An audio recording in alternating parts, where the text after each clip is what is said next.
I had this really bad notion about what India was. So I was really scared. Not safe for women, that is dirty, that like bad things are gonna happen to you. So actually the first time that I went to India was with Sacred Walks. I joined the Himalaya trips. And then I had this really bad notion about what India was. So I was really scared to take the first step, to be honest, because in Europe we have this idea that India is not safe for women, that is dirty, that like bad things are gonna happen to you. So at the beginning I was like really scared, but my wish to experience this was greater.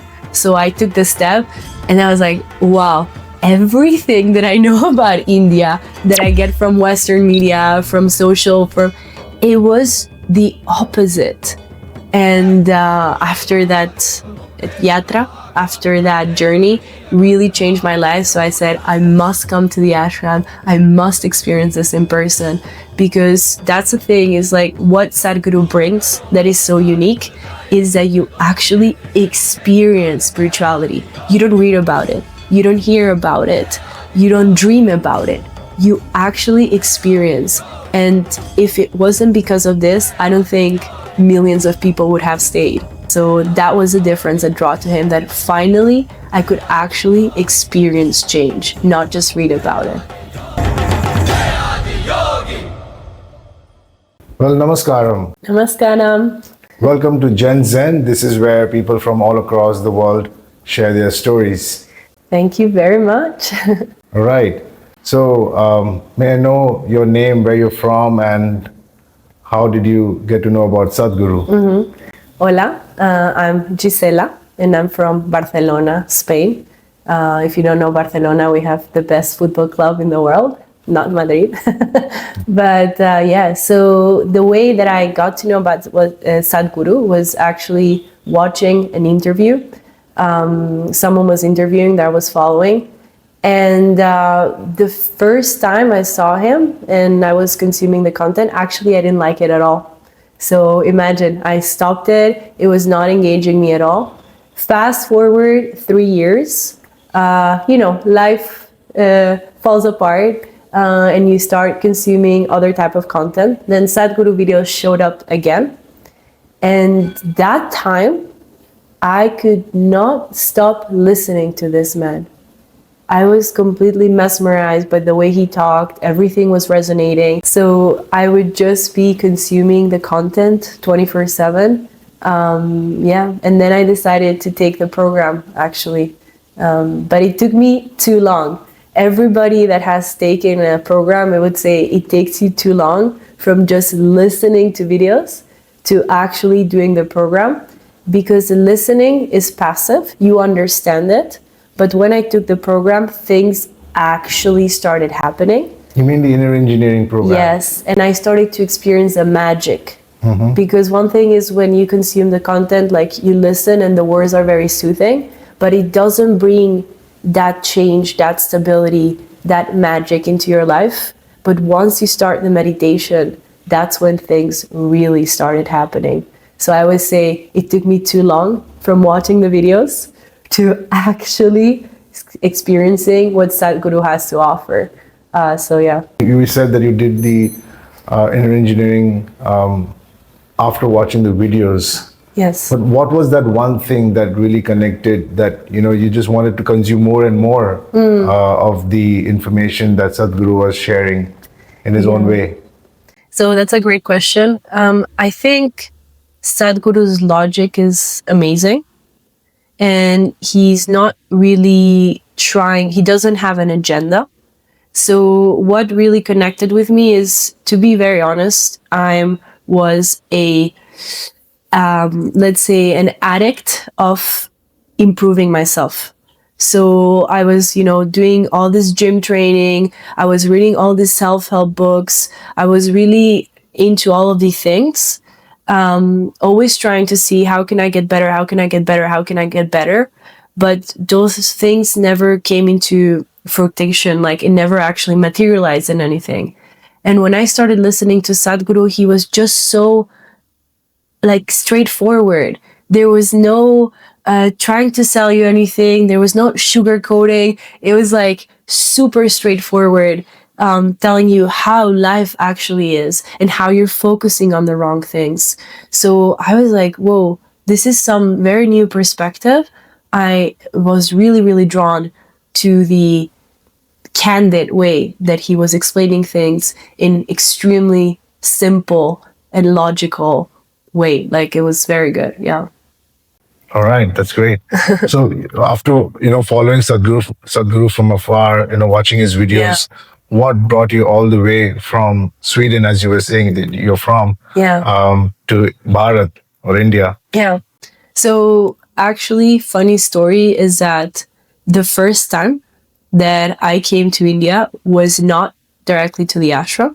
It was to the yatra. So it was to a journey to the Himalayas that we did as a group. Sacred walks or? Yes. Okay. So I took the Isha sacred walks because I was into spirituality.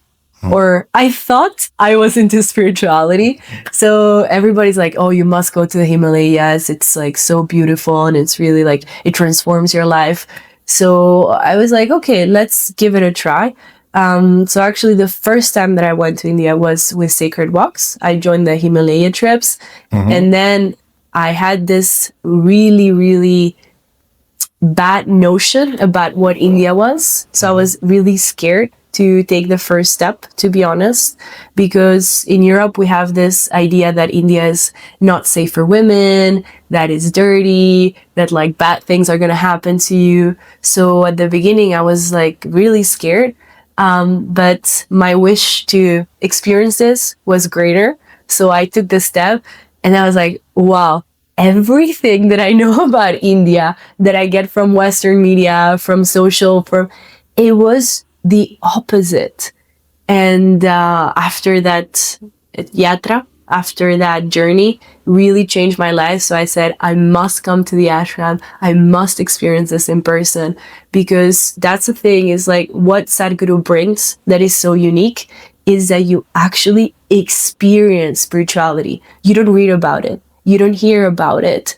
You don't dream about it. You actually experience. And if it wasn't because of this, I don't think millions of people would have stayed. So that was the difference that drew to him, that finally I could actually experience change, not just read about it. All right. So Himalayas is a huge range of mountains, all across from the middle, the eastern side all the way towards Kashmir. It's sharing borders with almost 4 countries. Yes.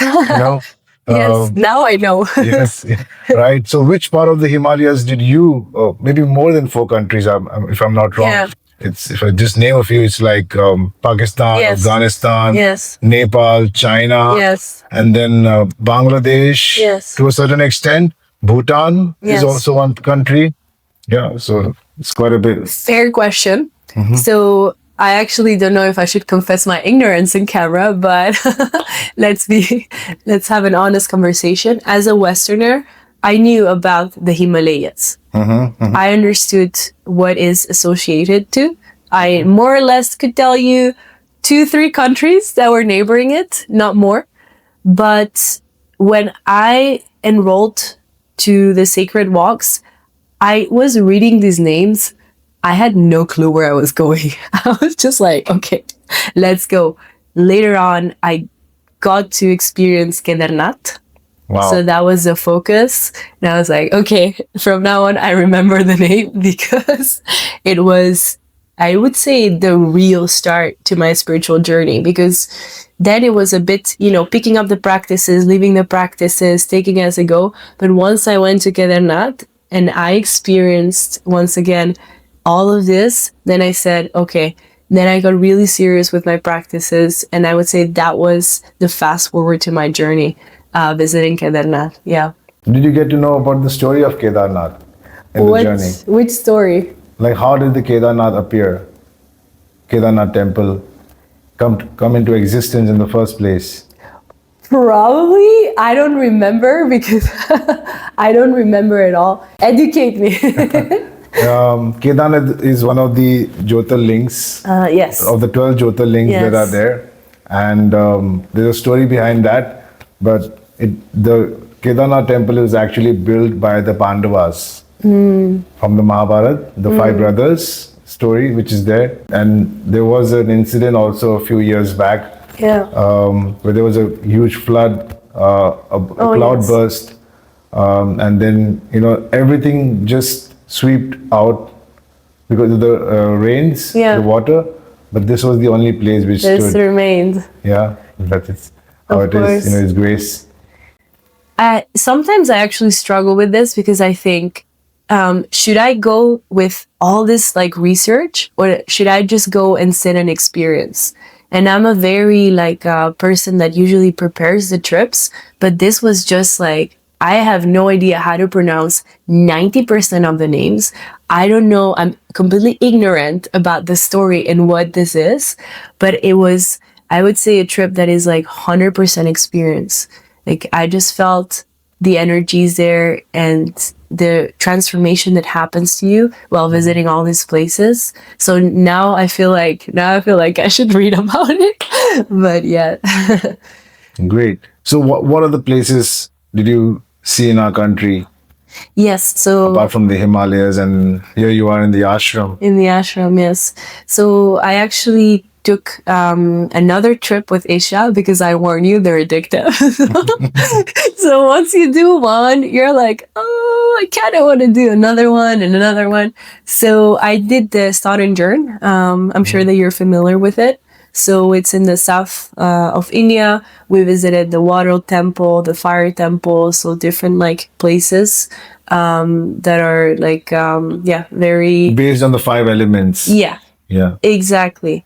And then I came to the yoga center after that trip for the first time for the biggest night ever, which is called Mahashivratri. And then I got to experience what it is to party without alcohol, drugs. You're just on the full night, dancing like crazy. Just flew by because I was never a party person in college, nothing.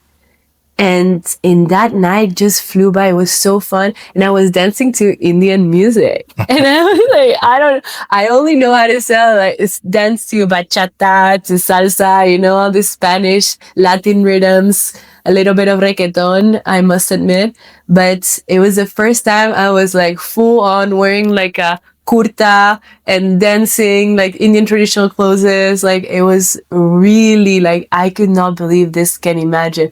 Always hated parties in college. This party, it just flew by. It was amazing. I can totally relate to what you're saying because my first Mahashivratri was in the year 2020. And since then, I've been coming every year, no matter what. I just drop everything. I'm gone for 7 days. I'll just be in the ashram, just, absorb the energy here and then be ready for the night. Yes. That is another thing, is that very important that what you just said is that people are like, Gisela, this year you already flew 3 times, 4 times to India from Europe, not from, neighbor, from Europe. They're like, what's wrong with you? And I cannot explain. You just feel this pull that you need to keep coming back. You need to keep coming back because it just does so good for you. So every time I hear, I pick up something new. There's a journey of self-discovery, of growth that you, like you said, once you try it, you just keep coming back because it's just so wonderful. It's everything that I ever was looking for, it's right here. So, and that's why thousands, hundreds of thousands of people attend Mahashivratri. How many? 200,000 people was last year? More than 10 lakhs. Oh, wow. That's more than 1 million people. Wow. Yes. The footsteps are more than 1 million, but then online all across the world. Yeah. I think we touched over 2 billion people. Yeah. Yes. Incredible. So it also broke record of the Grammys, the most watched video live session that was taking place. See, I have no idea about these things. I just go. I don't know what I'm getting myself into. I have no idea about anything. I just go. I dance. And I didn't even realize, I mean, there were many, many people, but I didn't realize it was that many people also watching online. Okay. I did do one of like funny dance moves. So how is your experience in the ashram? Yeah. It's a very special place. And I will tell you why. Because the same time, you're the best version that you ever been.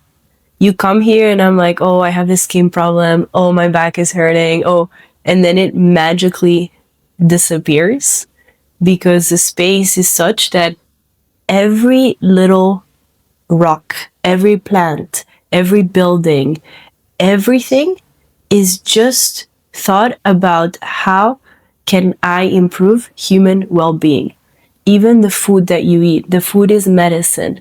So it brings the best of you, but at the same time, it is a place that will destroy you, destroy who you are, because that is needed, right? It's like, once again, when you're training, the muscles, first you need to tear them, right? And then they grow.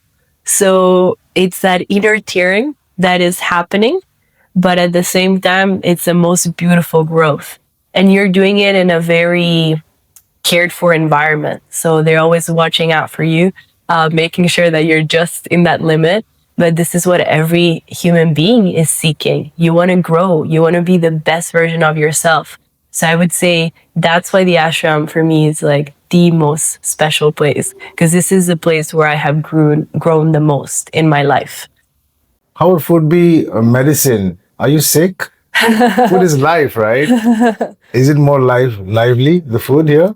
Is that what you're trying to say? Yeah, so that's a good point. When I say is medicine, is that usually when we eat outside, we eat for pleasure.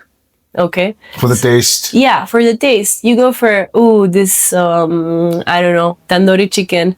This tastes nice. This pizza, this burger, French fries, whatever. Or even if you are health conscious, usually you eat something that is, you're always like looking for taste and pleasure, which is like quite important. But here the food is actually tasty, like it's quite tasty, but it's also made for the first thing that they think about is your well-being. Like your digestion needs to go fast because the practices need to be done with, empty stomach condition. So in a way, like the priority of food is, it is very tasty because we're in India and it's impossible to get bad food in India, let's face it. But at the same time, the number one priority is that you function well, that you grow, that you can focus, that you can do your practices, that you can evolve.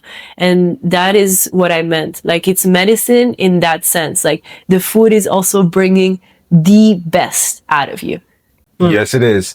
Because nowadays whatever we eat is at least a few months old because it is processed. Yeah. And then either, with preservatives. Yeah. Or it is with antibiotics. Yeah.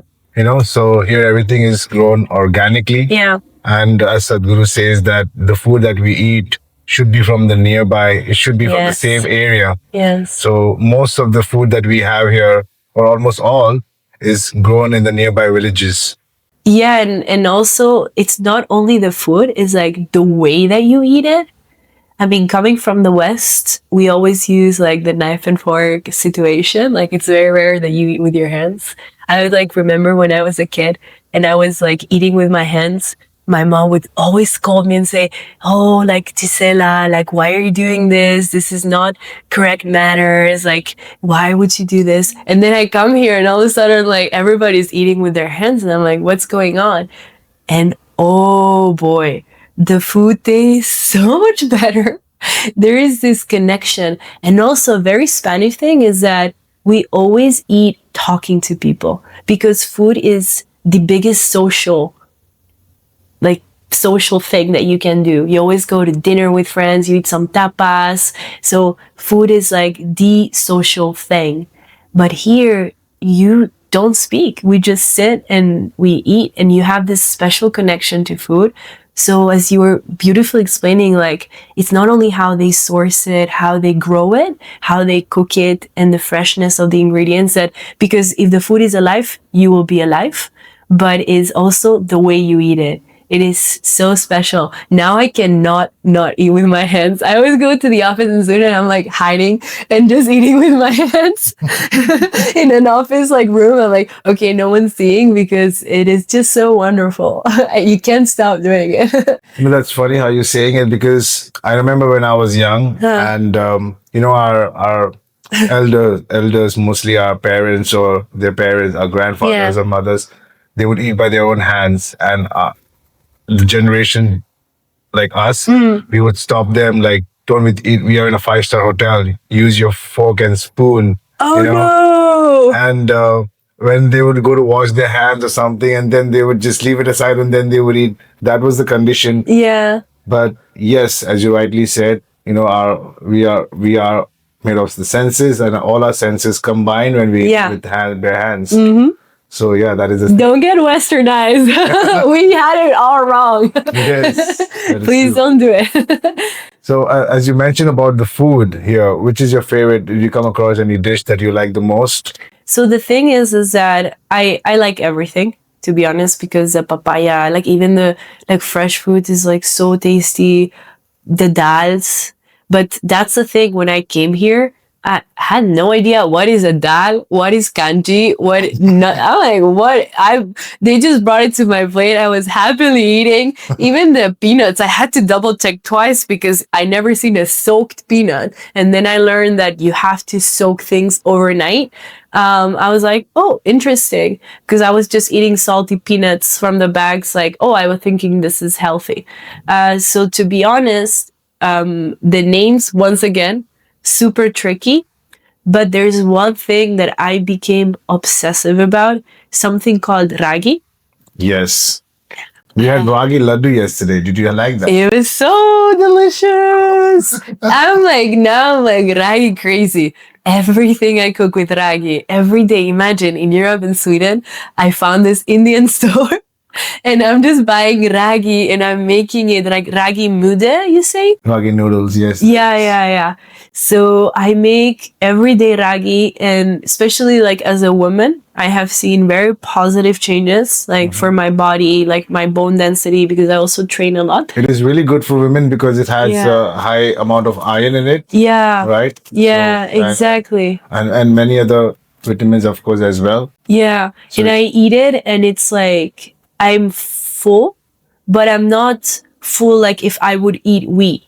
Because when I eat wheat or when I eat something like very heavy, then I'm full like lethargic, like I'm like falling off the chair, hard to focus. But when I eat ragi, it's like good energy. It's like, oh, I have energy, but it never makes me like super full. So ever since I discovered this food, I'm like, wow, I do ragi everything.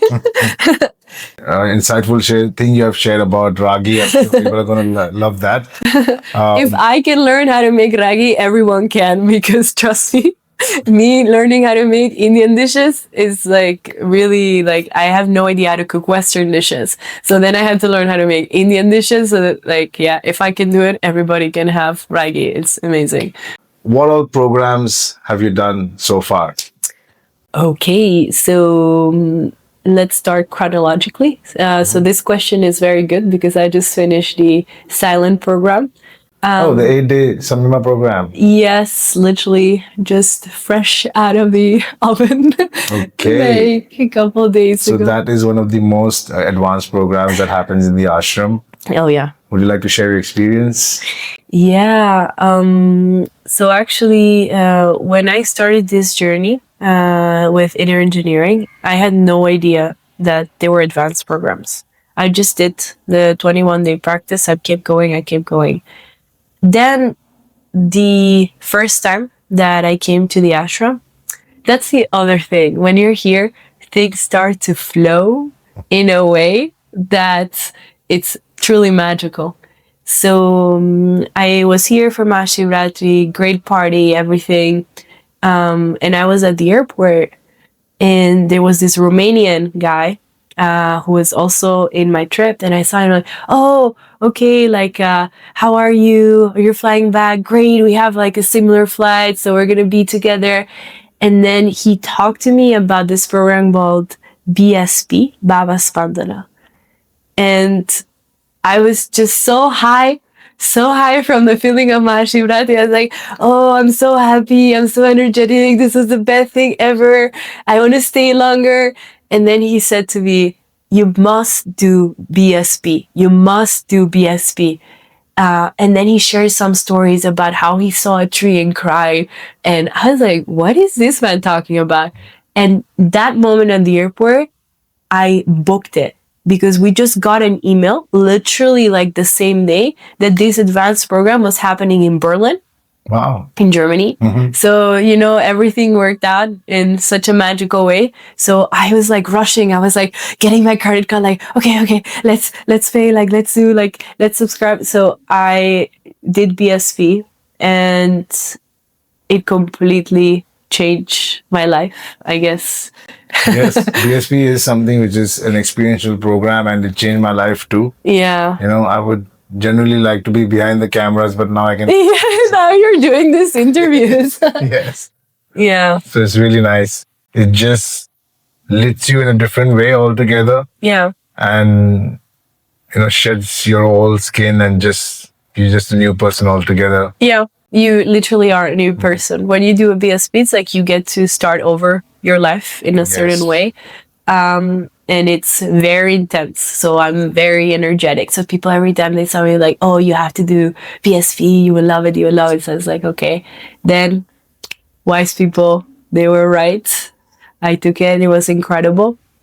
But that's the thing that I keep telling you is that because every step that you're taking, it's so transformational. It's so beautiful. It puts you in such a good place in life that once you taste it, you want more. And for me, it was, okay, what is next? And then I did a program that's called Shunya. And then we learned a practice that for me, it has been Shakti Chanakriya and Shunya. It has been absolutely life-changing. The benefits that you get from this practice, mentally, health-wise, but also, of course, more importantly, the transformation that is happening is unbelievable. And after that, I was like, okay, I tasted a little bit more. And I was like, I want more. Because every single You did want it more. Yeah. There was an ad campaign long back from Pepsi. So you just can't stop at once. You want more. Exactly. That is it. That is exactly how it is coming to Isha and doing the programs. Because the transformation in you is so, so incredible. And so finally, I just completed Samyama. And I don't take this and I don't say this lightly. I never say the things lightly. It has been the single most incredible and impactful experience that I ever done in my life. Nothing has touched life and transformed my life like Samyama with Sadhguru. So I'm very, very, very happy and encourage people to take it because this is everything that you're seeking, essentially. Do you think spirituality can be cool, or is it just like sitting on a place and, not doing anything? What do you think about that? This is actually one of the biggest also misconceptions. And this is why I like coming to the ashram, because I work a corporate job. Like now you see me sitting here and, I just came back from the program and so on. But you think somehow in people's minds there's a conflict. And I'm like, no, I lift weights. I go to the gym. I run marathons. I work in an office. I have side projects, businesses. Like I work for a very, very big company in Sweden and have like a high position. And people think that there's friction and there's conflict. And the reason why I'm doing this is because it is making me a better partner? Is it making me better, like with my family? Is making me incredibly more productive in my office? Because once you have this path, you have certain stability, certain attachment, clarity, energy. So there's no friction. Yoga is cool. It's cool because it just brings the best out of you. So that's how I see it. I don't know why people have this friction or misconception about yoga. Because, a lot of people, they are thinking, today they're searching for things. Yeah. They would maybe want to try a drug or a drink. Yeah. But do you know what they're actually looking for? This is stop drinking, stop watching TV, stop looking videos, stop, chasing lust, chasing money. Because once you have all of this, and I had all of this like in my life, I have done all of this, and you're always like, it's not it. And I was in Thailand, I was in Buddhist temples, I'm Jewish, so I had that. I chased career, whatever you wanted. I did all of this, but it was not it. And then once you experience this, and I think you can maybe relate to this, it's like you're like, finally, like, okay. You think you were such a big fool, doing all those things. Why didn't this come to me before? Yeah. Yeah, but that was my understanding. I felt like only if this came to me when I was in my teens. Yeah. So that's okay. Two things to that. One thing is things come to you when you need them, when you're receptive. When you're ready, yes. Yeah, because maybe if I wouldn't have done all of those stuff, then I would just take inner engineering and stop there and not continued, right? So I think they come to you when you're receptive to them. When the seeking starts, you're like, but I tried this, but it's not working. Okay, let me try here. Not working. So if you wouldn't have that exploration journey, maybe we would not have been receptive. But there's people that you see, oh, it's so inspiring. Like you see all this like really, really young people. Yes. Fully committed to the path, and that's beautiful. So individual journeys, I would say. So what is, just share a few things, fun facts, like what was more difficult for you? Yoga postures or walking barefoot? Ooh, walking barefoot came very natural.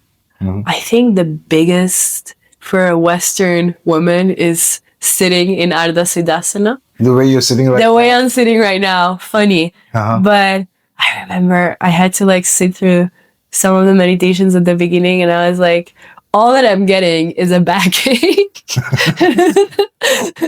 My knees are paining. So that was, I would say, like, that was the biggest thing. But other than that, like everything came very naturally. Like once you start walking barefoot, you're like, yay. And actually like Indian toilets. The first time I saw an Indian toilet, I was like, how does it work? I don't understand the logistics. With the Scott. Yeah, with the Scott. And now it's like, if I have a Western toilet and Indian toilet, I'm like, no, this is so much better. So now I'm like going, but at the beginning it was like, okay, what is this? Like it was a shock.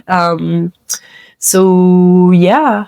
And also like you come here and everybody's dressed similarly, and then it was like so nice, like namaskara maka, namaskara mana, how are you? And they're so peaceful, and you're like, you get irritated at one point because they come and they tell you something you shouldn't be doing, like namaskaram aka, please don't be laying down in this area, please go and move your things. But they do it so nicely that you're like, oh, I can't even say anything to these people. It's really nice. So, what was your best experience? You mentioned about traveling to the Himalayas, been in the ashram, done all the programs. Yeah. What is that one thing that wants you to come back for more, apart from the yoga and the mountains? What is the bad thing? Okay, so you can hear the same Sadhguru speech 100 times. Every time you will learn something new. So that's how the ashram is. Even if you complete all the programs, let's say I have done all this hatha yoga, just finished samyama, whatever, you keep coming back.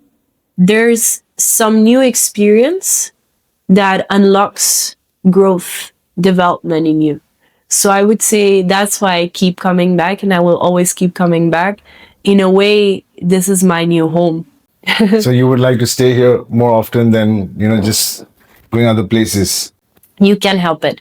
This is why people need to come here and experience, because once you experience it, you're just naturally drawn to it. So you always keep coming back, and it's very beautiful. I always tell people, I'm walking and everybody keeps stopping me, and it's friends from yatras, from programs, people that you just met in the cafeteria. So it's a very wonderful community too. Fun fact, would like to know, if you would like to describe Isha, the life here, as a movie title, what would it be? As a movie title, something like, so I don't watch a lot of movies, but something like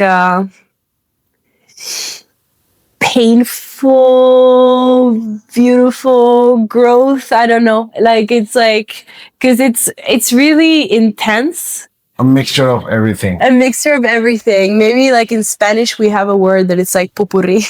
Okay. Like a mixture of everything.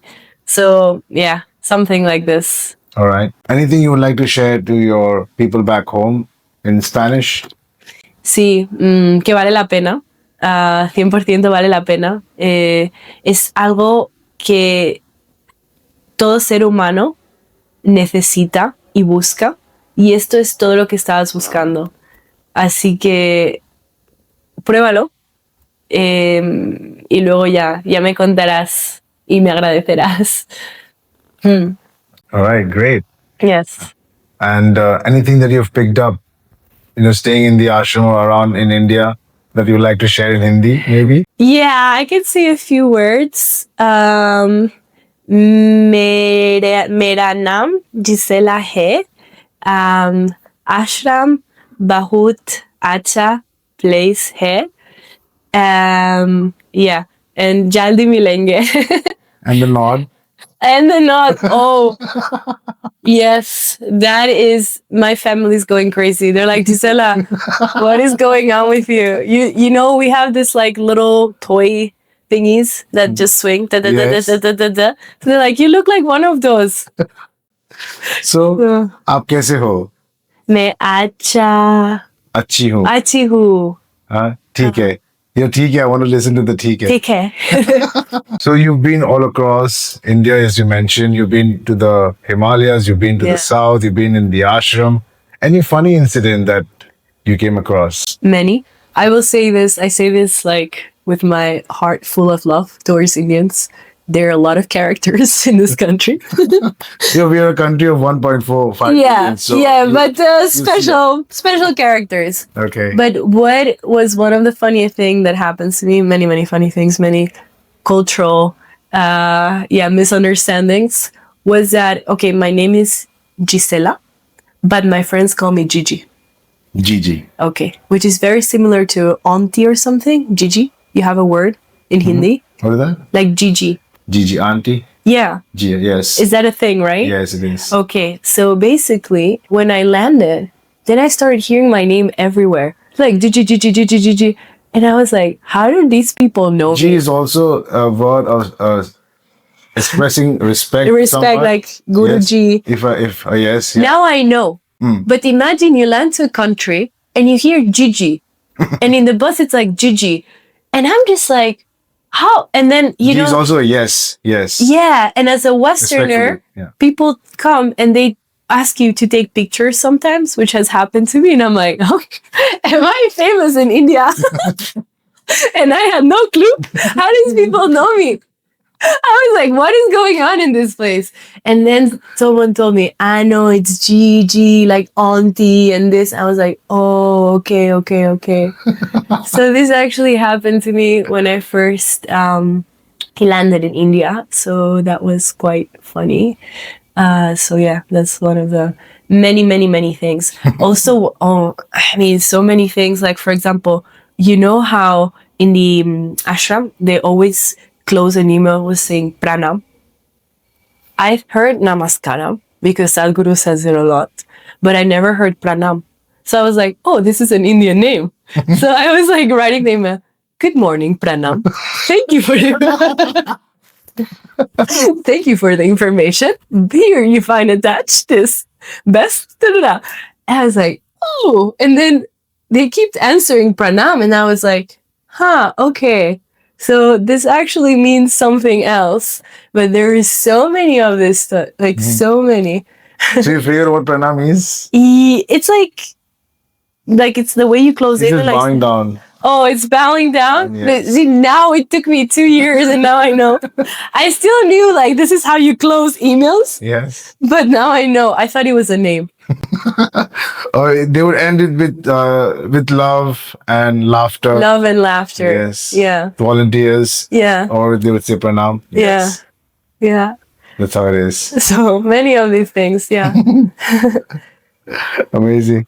So you mentioned, you have been quite spiritual already, but you have visited the Mahashivratri event in front of the Adi Yogi. Yeah. How do you articulate, or what would you want to say about Adi Yogi? Some presence that, or at least for me, that draws you like, oh, like you see the statue and he's like, he's sleeping, but he's awake. He's a man, but he's a woman. Like he's beautiful, but not. Like there's stillness, but at the same time there is exuberance. Like it's that duality, which is so hard to grasp with your mind, but simply being there and the presence of it is magical. Like something is happening to you when you just stand and look at it. And from a social perspective in the ashram, it's also really like nice because you always like, oh, let's go for a walk after, after dinner to Adi Yogi. Divya Darshanam. Huh. The visuals, the laser show? I have seen it. It's really, really nice. Of course. Yes. Great. And the temples, Dhyanalinga or Devi temple, which one are you drawn towards the most? Ooh, I don't pick sides. I think, like, for me, they represent both aspects of my being. So whenever I need to use Devi a little bit more, I know use is not the nicest word, but I go and there's stages where I'm drawn to one or another more. For me, the first time that I was sitting in Dailinga, I had no idea what it meant. I just saw, okay, people are entering, they're bowing down. I said, and I was like, close my eyes. And I had the best like nap in my life. My brain completely went numb. Like it was no thoughts. I never knew what really meditation was. And when you sit there in Dailinga, like it happens so effortlessly. And I was like, whoa, this was a really, really nice feeling. And the more you do your practices, then you start perceiving other things, of course. But the first impression is like, I went there. I had no idea how to meditate. Never meditated for real in my life. And I just sat there and instantly, boom, I was into this no thoughts, nothing state, just being. And I felt so energized. So that was my first experience. And Devi, oof. Devi just brings out everything, the power of the Shakti, like the emotions. It's very devotional. The sound of the drums also, like the chanting, everything. It's another kind of vibrance. It's a noisy vibrance in a way. So I think, can I not pick a side? Or I must? Well, you don't need to pick a side. As you mentioned, you don't. Yeah. And it's the energies. Yeah. As you mentioned, Adi Yogi is male, female. He's just intense, but also relaxed. Yeah. Right?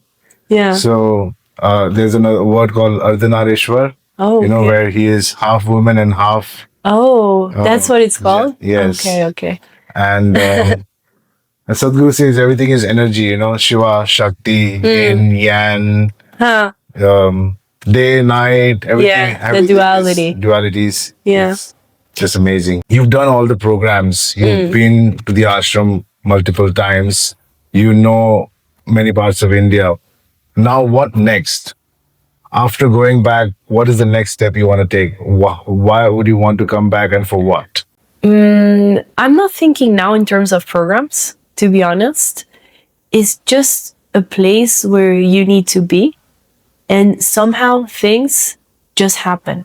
Like, for example, I came here, I had no accommodation, I had no plans after the program. I was like, I'll just leave it open. I have never done this in my life. I'm a perfectionist. I plan every step of my day, schedule, boom, boom, boom.